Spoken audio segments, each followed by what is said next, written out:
Welcome to Bridging Chicago, a podcast that aims to connect our listeners to Chicago's business, community, cultural, and charity leaders. Brought to you by SATC Solutions L3C. You can connect with us on Instagram or Twitter, where our handle is @BridgingChicago. For more information, including our email, visit us online at satcsolutions.com.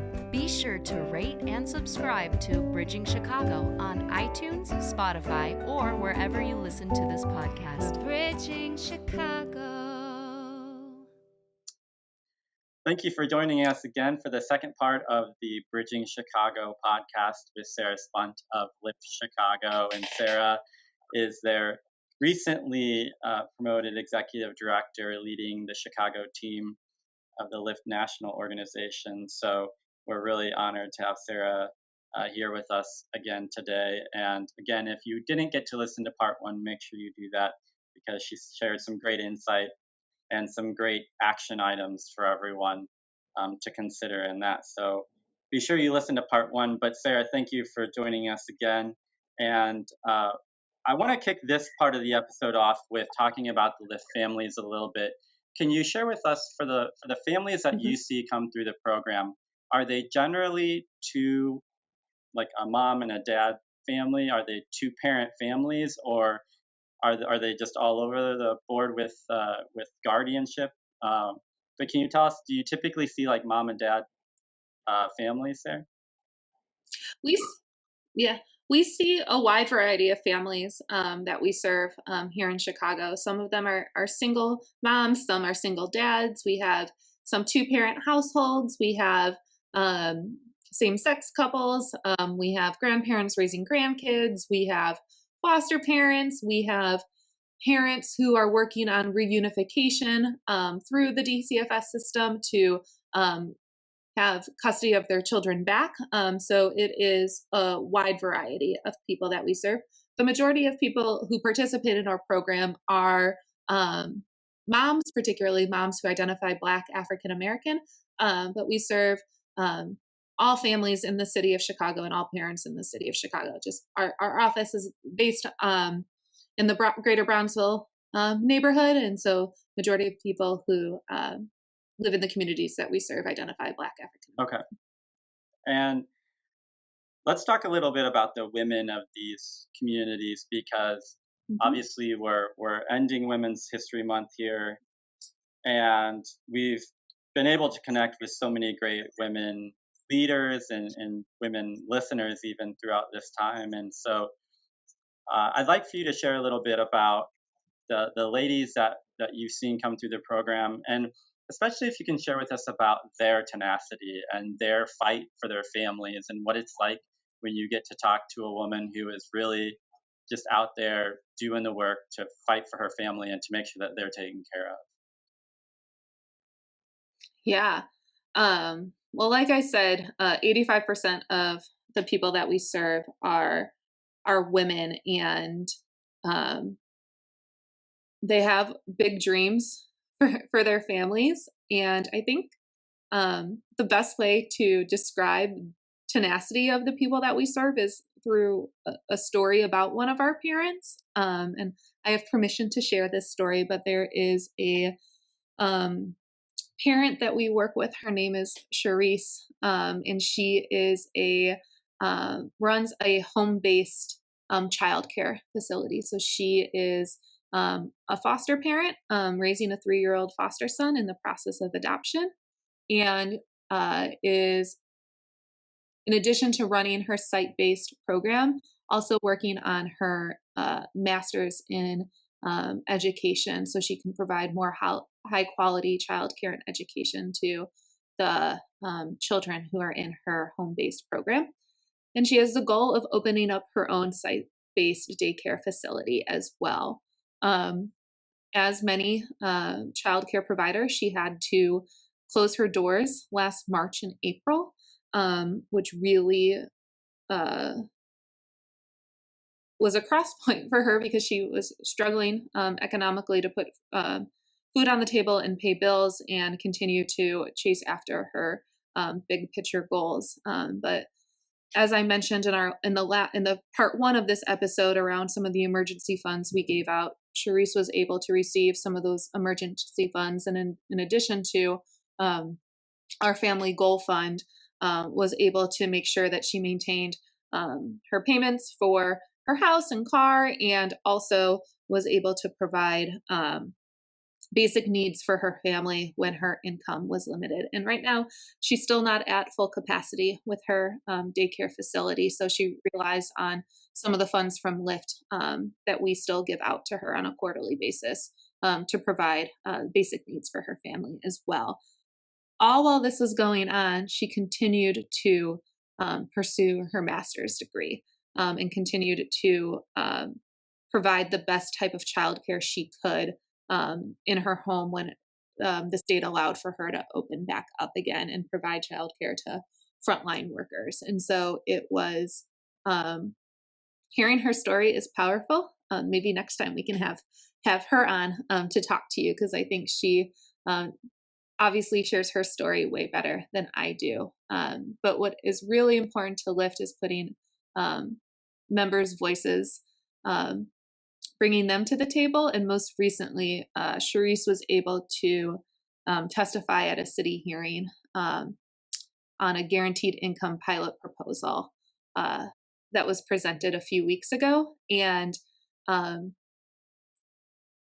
just hearing her own her story and being able to represent not just her, but a lot of families in Chicago in front of the city just shows her tenacity, and it's parallel to all the families that we serve. Yeah, we would definitely love to have Charisse come on and share her story, because those are the stories that we feel are really impactful. And that's why we love to do these interviews and talk to leaders throughout the city, because for us, sharing our platform is really the heart of what we do. And getting to talk to you and getting to talk to the other leaders that we've been able to, it just shows people that there are people out there doing the work, and it is good work, and it is worth doing, and it is hard, but it's so worth it. And I think hearing it from all of you is what really inspires me, and I hope inspires our listeners as well. So we definitely love hearing those firsthand accounts of how these organizations are changing their lives and how they're in turn changing the lives of their kids and their grandkids and so on and so forth. So yeah, we'll try and make that happen and get her on so we can share her story. I think people know, even though there's not being enough done, they know like women get paid less, women don't have enough maternity leave, and women aren't elevated to levels to leadership as much, or like men are. But are there other things that are prohibiting women from being able to excel at their field that maybe people don't know or don't think about? Yeah, I don't know if it's necessarily things that people don't think about, because I think women think about them all the time.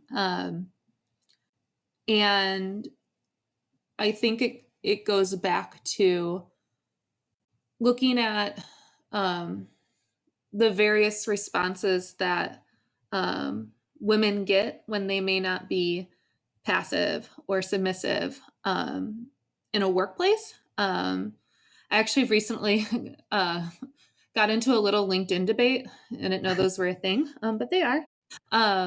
Because I saw a post on a program advertising to help women advocate better for themselves.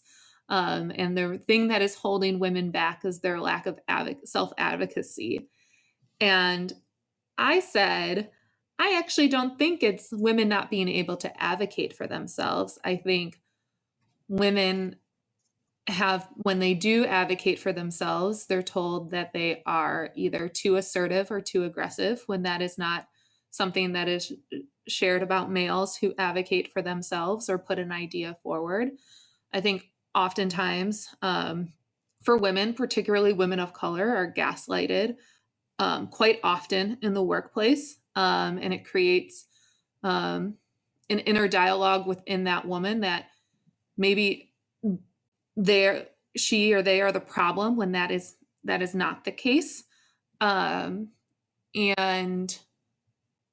I also think that a lot of people don't recognize too the power of a woman who maybe isn't as vocal but knows how to navigate the corporate system or the system that they work with. And I think I come from a very unique and very like tunnel vision lens because I've always worked in the public sector, whether it's government or social, like nonprofit social services. And so I've worked in a field that is predominantly women too. However, when you look at who is in executive leadership of nonprofits, it's majority white men and then white women, even though the majority of nonprofits serve people of color. And so I think that is also something to look at, that this isn't just a corporate issue. It also is something that has happened in nonprofits and philanthropy as well. Yeah. Let's zero in a little bit on the wage gap issue that are facing women and racially diverse women especially. But can you share with us what is this wage gap issue, and then maybe about what you or what Lyft is doing to kind of help share that message, and then what you'd like to see done to combat that? Yeah, I mean, research shows that women make 79 cents. I think now it might be up to 81 cents per dollar that men make. And it goes a little bit lower if you are a woman of color, which is ironic because women of color, particularly Black women, are the most educated demographic in our country. They hold the most educated demographic in our country, still make the lowest wages. So I think looking at when we say, oh, if people just got more education or more credentials, no, Black women are overqualified for most jobs that they have, are not offered jobs that they are qualified for, or looked over for promotions, even though they have all of the credentials and then some. So I think that's one thing to just point out is when people write job descriptions and credentials, it's arbitrary in some cases. I think you see a big push for people to put salary ranges on job postings. And so it is clear and transparent about what this job pays for. And I think you've seen some legislation, particularly here in Illinois, you can now no longer ask someone what they made at their most recent position. And I think that's important because it doesn't matter what I made at my last job. It matters what I bring to the table and what I'm qualified for and what I'm worth. And if you're basing that off of an employer that underpaid me, and I recognize that, so now I am seeking employment somewhere that can and will pay me well, the salary offer should not be based on what I previously made. So I think Illinois is seeing some legislation that helps with that. And I think across the country, you're seeing the fight for 15 and a $15 minimum federal wage. And I like some of the critique of that is, well, teenagers don't need to be making $15 an hour. Well, most people who work minimum wage are adults. They are caretakers in their family, whether they're taking care of children or they're taking care of an elder generation, or both in some cases. So when we think about parents and caregivers often being minimum wage workers, and that being $15 an hour, we're still not talking that much of a livable wage either, right? I think we're talking $32,000 a month or a year. Sorry. Yeah, $32,000 a year if you're making $15 an hour. And if you think of urban areas, that's still not a lot of money to put to take care of a family. And so I think Lyft continues to push the conversation around like, what is actually a livable wage and what do families actually need to make it, especially in in our cities where we're in some of the highest cost of living cities across the country. I have the privilege of knowing you personally, and so I also have the privilege of knowing your mom, and she calls herself retired, though I don't know how retired she is all the time, but she is also a strong female leader, and I'm sure was a strong female influence for you in your life. Are there things in her that you saw growing up that inspired you to become the leader that you are, or to make these paths available for other people, kind of bring people along with you up the ladder?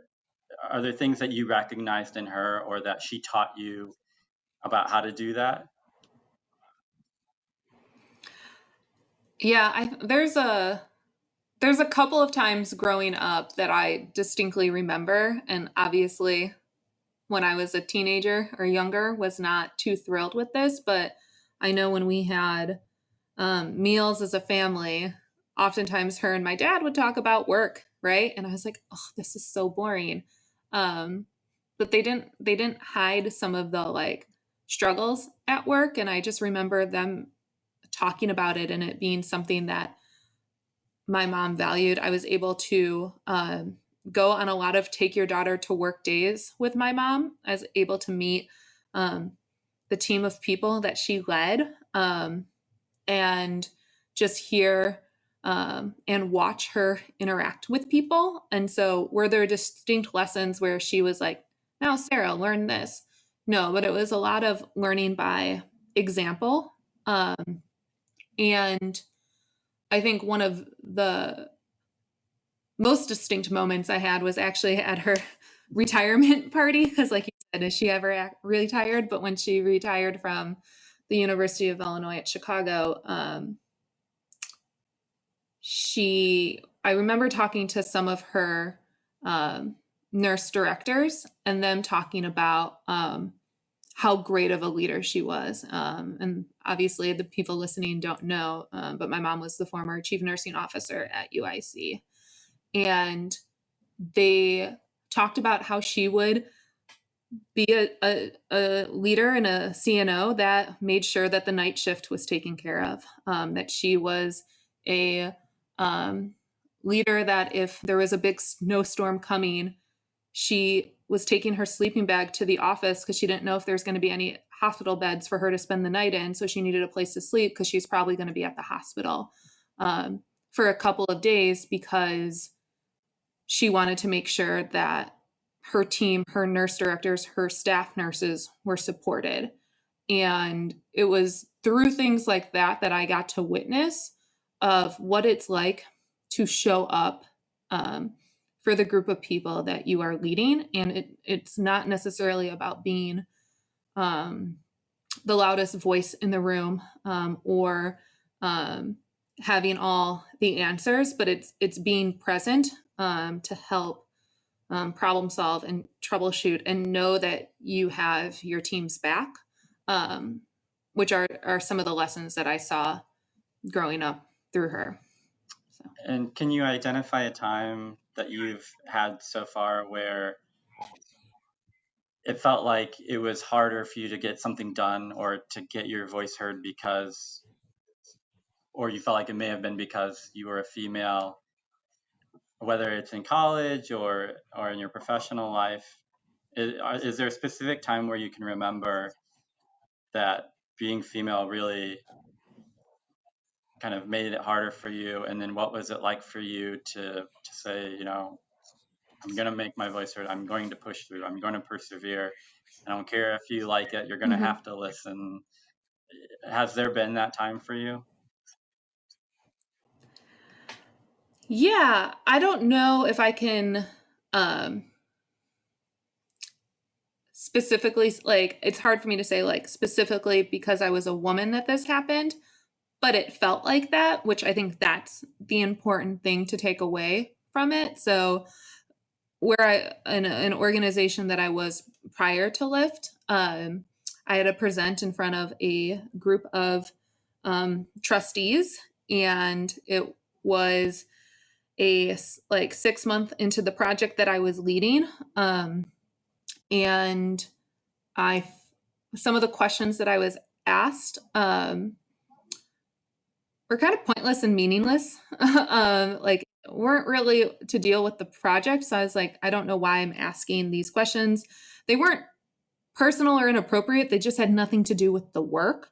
And then I was told that what I wanted to do was too ambitious, that I would not get it done. And I am one of those people when I'm told no, or like you can't do this. I don't know if it's just like innate in me or it's something that has grown, but I'm like, no, I'm kind of going to do this.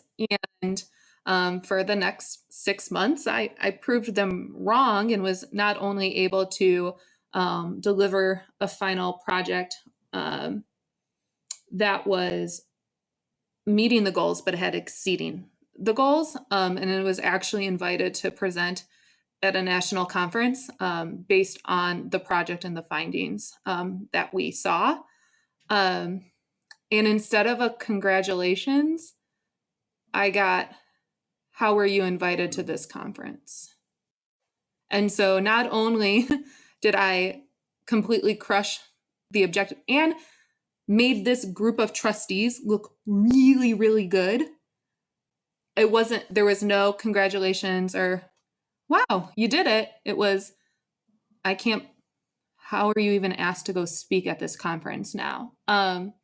So like I said, it was never anything that was said like, oh, you're a woman, you can't do this. But when I'm speaking to a group of men and that's how they respond, that's what I infer. So fortunately, for me, though, I've had a lot of female and male bosses that have supported me. And I think that's a really big takeaway of making sure that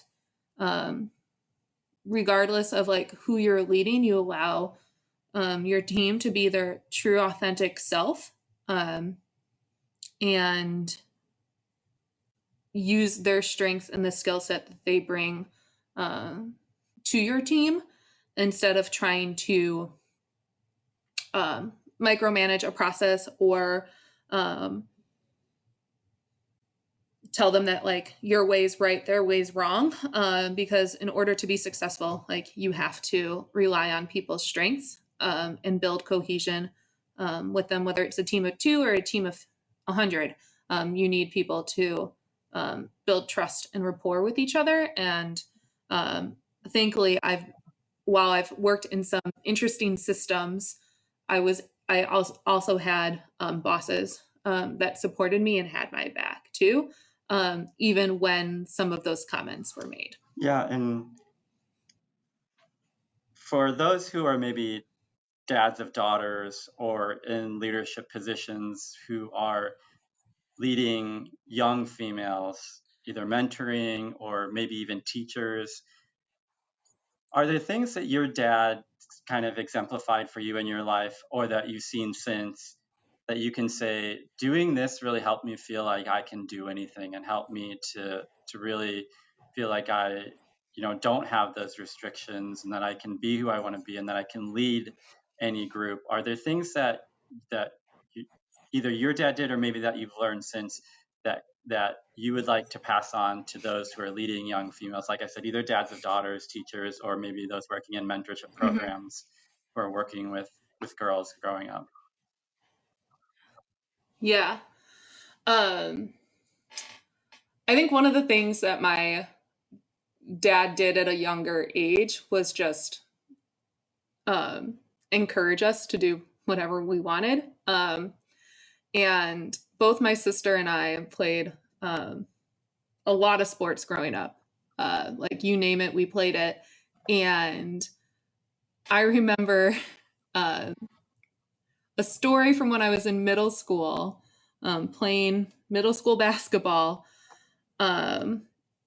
Some parent complaining because I played too aggressively and that we were playing like girls basketball, and that I was playing, and my dad just like, I don't know what he said, but like put him in her place and being like, It's basketball. Like, what do you expect? Like, she's playing defense, and just kind of normalized the way I was playing. Like, I wasn't playing aggressively for a girl. I was playing good defense to play basketball.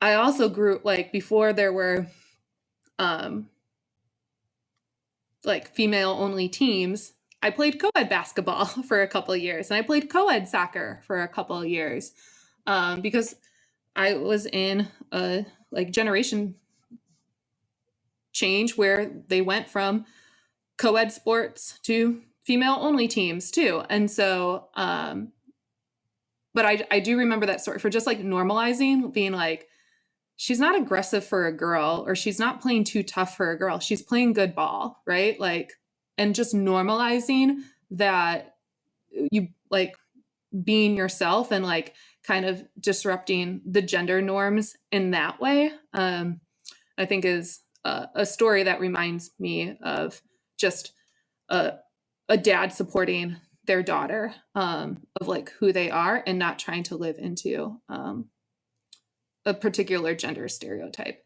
I also got fouled out of a lot of games, so like it's just kind of the reality. I played tough, but it is what it is. And then I think from a like young, like I don't want to say young, but from like a male supervisor leading a like me, like I think, and we talked about the podcast, not in this series, but the one we originally did with Saul. Like I worked closely with Saul as my boss and supervisor for over 6 years, and the trust that was there, that he had in me just to do my job, right? Like he trusted my leadership. And if I was like, this is what I really think we need for our program, like he was like, okay, let's do it. And I have your back. Let's figure out how to build a case for it, right?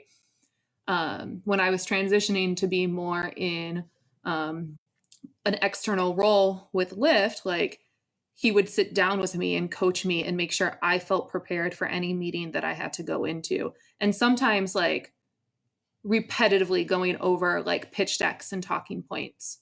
But it was a way to make sure that I had the confidence to go in and hold a meeting when needed to.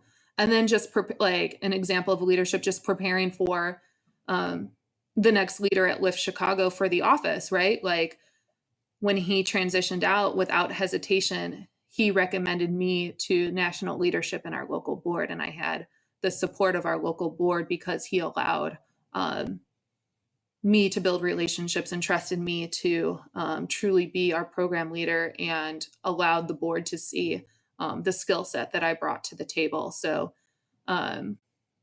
it's not that, I think people think it's like this magic, like we need like this like magic answer, right? Like this very like insightful answer. And it's like, be human to people, support people, and trust them. And that's what Saul did for me. So yeah, that's awesome. Just let them be who they are, and encourage them, and praise them when they do well, and challenge them when, to learn and to grow. and coach them when, like, if you see something that needs coaching, like do it in a dignity, like it was, I never felt patronized. I never felt that being talked down to in any way, shape, or form, but it was truly like coaching me and investing in me to make sure that I was set up for success. My success was his success, and that's crucial, and that's what allowed for a smooth transition, and what allowed for us to do be able to do well and maintain high quality program while like bringing in new supporters during this past year and during a transition. Because if he didn't set me up for that, it would be a completely different type of transition, and might not have gone as smooth or positively. Yeah. Well, Sarah, we really appreciate your time. I'm so thankful that you joined us today, and I know that there's so much going on, and time is our greatest resource, and so we definitely appreciate you giving it to us and giving us these insights. And again, just really quickly, if you can share with us how people can connect with Lift Chicago and even with you. Yeah, so our website for the organization across the country is whywelift.org, and you can follow us on all social which is at Lift Communities. And the other thing is you can email me at chicago@whywelift.org as well if you want to get directly in contact with Chicago. Great. Well, again, thanks for having me, Nathan. Thanks so much for joining me. I really appreciate it. And of course, we appreciate our listeners. Be sure to subscribe wherever you listen to this podcast so that you get all the episodes when they're released. And we will see you again shortly. And we will continue to be a platform for all people where no matter who you are, how you identify, this is a space for you and a space for you to learn and grow and share your story. So we're so thankful for all of our guests who have done that so far and the ones that we'll have. So thanks for listening to this episode of the Bridging Chicago podcast. Thanks for listening to this episode of Bridging Chicago, as produced by the SATC Solutions Center. Nothing contained in this podcast shall constitute financial, investment, legal, and/or professional advice. No professional relationship of any kind is created between you and the podcast host or guest. You are urged to speak with your financial, investment, or legal advisors before making any investment or legal decisions. Furthermore, the opinions expressed in this podcast are not necessarily the opinions of SATC Solutions Center, SATC Law, or any of its employees. This podcast is created by the hosts and guests' individual capacities. All opinions on this podcast are or have been rendered based on specific facts, under certain conditions, and are subject to certain assumptions and may not and should not be used or relied upon for any other purpose, including but not limited to, or use in or in connection with any investment purposes or legal proceeding.